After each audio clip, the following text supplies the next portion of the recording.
pledge allegiance to the flag of the United States of America and to the republic for which it stands, one nation, under God, indivisible, with liberty and justice for all. I relinquish control of the chairperson. Thank you. Nicely done. Thank you, Vice Chair. I got kidnapped in the hallway. I assume you called the meeting to order? Yes. On item number 2.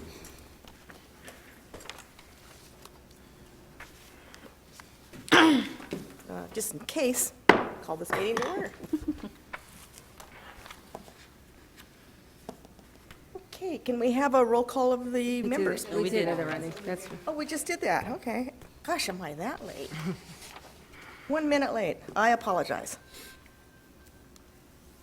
Okay, do we have a director's report? No, we're on the housing meeting. Number 2. That's what I have. Do you have a new agenda for me? Item 2. Okay. This is for this minutes. Okay, I don't know why mine are different, but we'll go with this one. Discussion and possible action, approval of April 6, 2015 minute meeting. Madam Chair, I move that we approve the April 6, 2015 meeting minutes. Second. Okay, we have a motion and a second. All those in favor, say aye. Aye. Any opposed? Okay, now we can go on to the director's report. Federal funding for rental assistant programs for contract year 2016. Good morning, Madam Chairman and members of the board. Congress passed the budget for housing and urban development, especially for the Section 8 Housing Choice Voucher Program, and we got an annual renewal of our funding of $1.7 million. This amount fully funds the rental assistance for our Housing Choice Voucher Program and the VASH program. We normally get 80% for the administration fees to run our program, and currently Mohave County Housing Authority earns $20,000 a month for admin fees to run the Housing Choice Voucher Program. The number 2 report that I have is the additional VASH voucher funding, which we got in April 30, 2015. We received an award of $134,168 for an additional 28 VASH vouchers, and as you probably know, the VASH vouchers provide rental assistance for our homeless veterans. This brings to a total right now of 91 vouchers for the entire Mohave County. That means 91 veteran families are being assisted under our program. So those are the 2 financial reports that I can provide to the board at this time. It's a great report. Thank you very much, Susie. The next item is the financial report for the period April 1st, 2015 through March 31st, 2016. Okay, we also have a chart that we have provided you as normal, and that chart shows the expended funds and number of families assisted by area. Just to recap what's on the chart right now, the total funds that we expended from April 1, 2015 to March 31, 2016 is approximately $2.4 million, and these are funding from the Housing Choice Voucher Program, from the supportive housing programs, from the bridge subsidy programs, and the Housing for People with AIDS program. That's a total. All in all, we assist 623 families for rental assistance in these different programs that we have, and there's an average of 3,900 housing assistance, average assistance that we give per families. We also report to you the following cost shares of the different cities. They do help us because we do provide the housing assistance or the rental programs to the entire county. Lake Havasu provides $39,000. Bullhead City provides $3,500. Kingman provides $8,500, and Mohave County provides $7,220. These are local contributions to run our housing programs. So these are cost shares that are from the different cities. Every year, we go to them during budget process, and they help us run by these amounts that they provide. So this one, in addition to the federal funds that we have. Thank you very much. Okay, I'll now open the public hearing, requesting comments on revisions from MCHA's administrative plan. We have no one from the public here to speak, so I'll close the public hearing.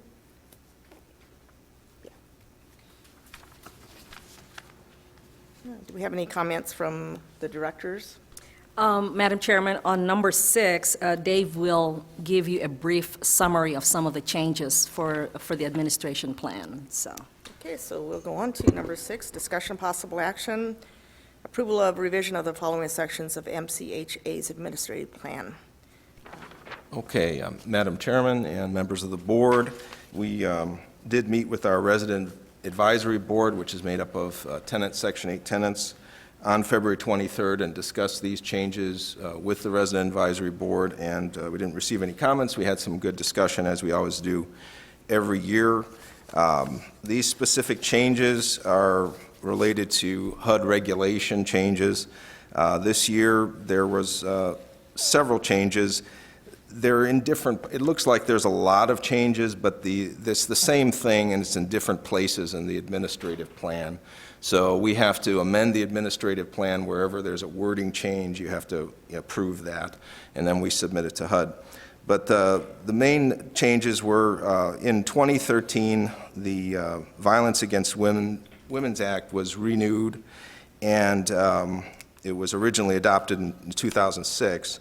And this now covers additional offenses of sexual assault and adds protections to what's called an affiliated member within the household, so a stepson or stepdaughter.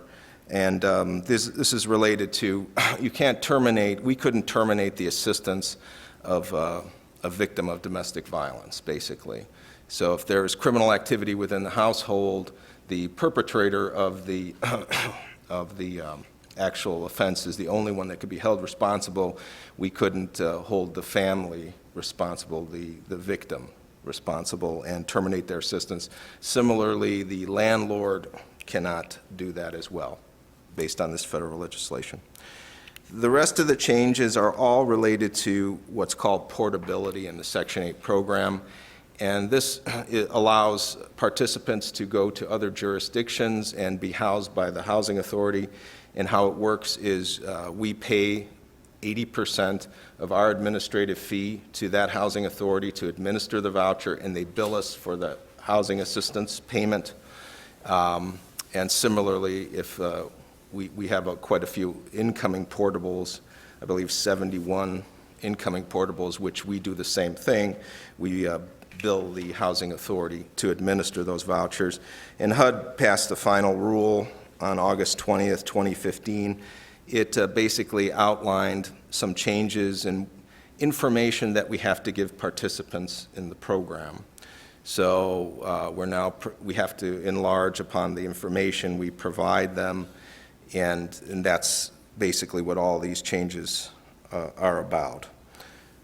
Let's see. Change number 4, item number 4, we had some language in the administrative plan which conflicted with some language that preceded it about adding additional family members to the household.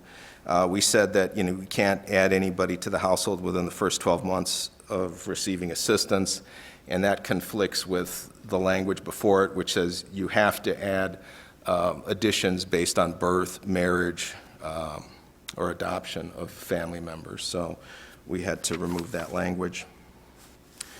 And the final one, number 6, is an addendum to our administrative plan. It's called Expanding Housing Opportunities. And HUD requires us to identify areas of poverty and minority concentration in our jurisdiction, and then include actions to encourage participants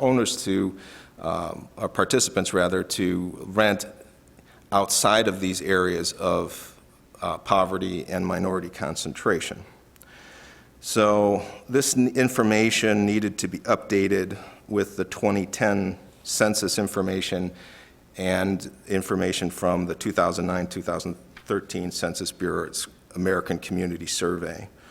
And so you'll see in that particular attachment, and there's some maps, basically it boils down to us encouraging participants to rent outside of these areas.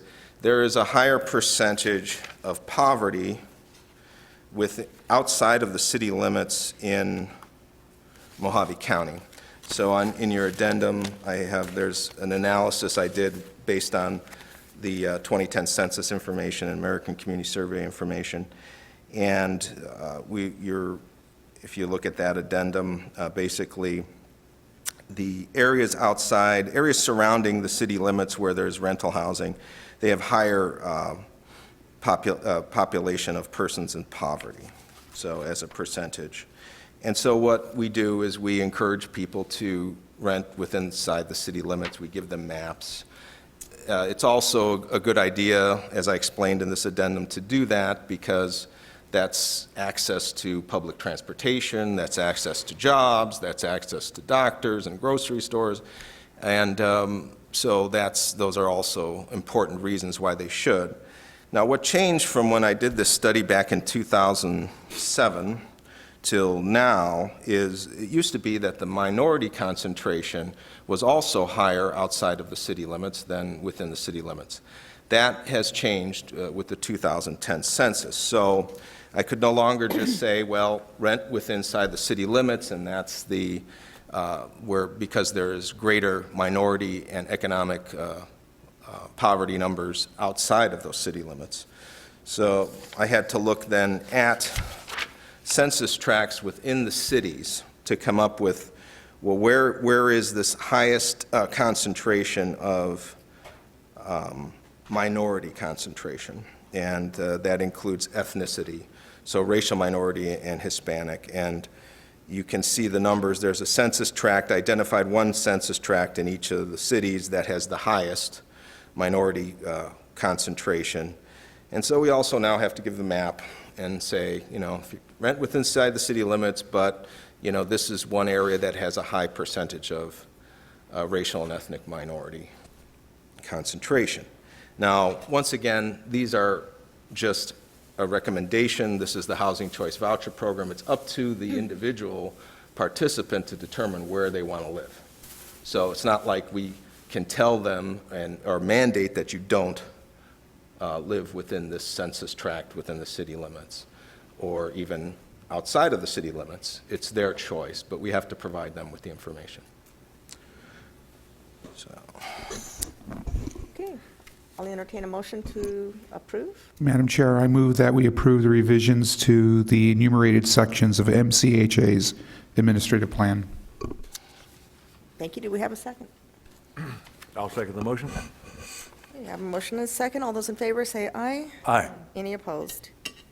Okay, motion passes, and we'll go on to item 7, discussion of possible action, adoption of Resolution 2016-01, authorizing submission of MCHA's civil rights certification. Madam Chairman, that is a requirement to submit that resolution to HUD as part of our program. So. Okay. If there's no further comments, I'll entertain a motion. Madam Chair, I move that we adopt Resolution 2016-01, authorizing the submission of MCHA's civil rights certification. Okay, a motion. Do I have a second? I'll second the motion. Motion and a second. All those in favor say aye. Aye. Any opposed? Okay, motion passes. We'll go on to the call to the public. Seeing none, I'll open and close the call to the public and go on to announcements. We don't have any announcement at this time. No announcements. I'll entertain a motion to adjourn. Second. Okay, we are adjourned. Thank you.